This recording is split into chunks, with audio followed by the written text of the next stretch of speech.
खबर शामिल करते हैं बहावलनगर डोंगा बोंगा से, जहां जमशेद मैरिज हॉल में बर्गर पेंट्स पाकिस्तान की जानिब से एक अहम तकरीब और मीटिंग का इनेकाद किया गया, जिसमें कंपनी हुकाम, डीलर्स और पेंटर बरादरी ने भरपूर शिरकत की। डोंगा बोंगा के जमशेद मैरिज हॉल में बर्गर पेंट्स पाकिस्तान की जानिब से एक अहम मीटिंग मुनक़िद की गई, जिसमें कंपनी के SM इमरान, अली रज़ा SSO और मोहसिन साहब SSO समेत दीगर नुमाइंदगान ने शिरकत की।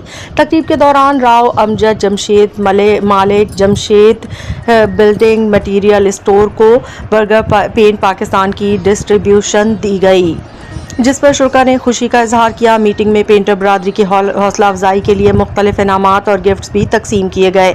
इस मौके पर राव अमजद जमशेद ने खिताब करते हुए कहा कि वो हमेशा पेंटर बरादरी के साथ खड़े रहेंगे और हर मुमकिन ताउन जारी रखेंगे।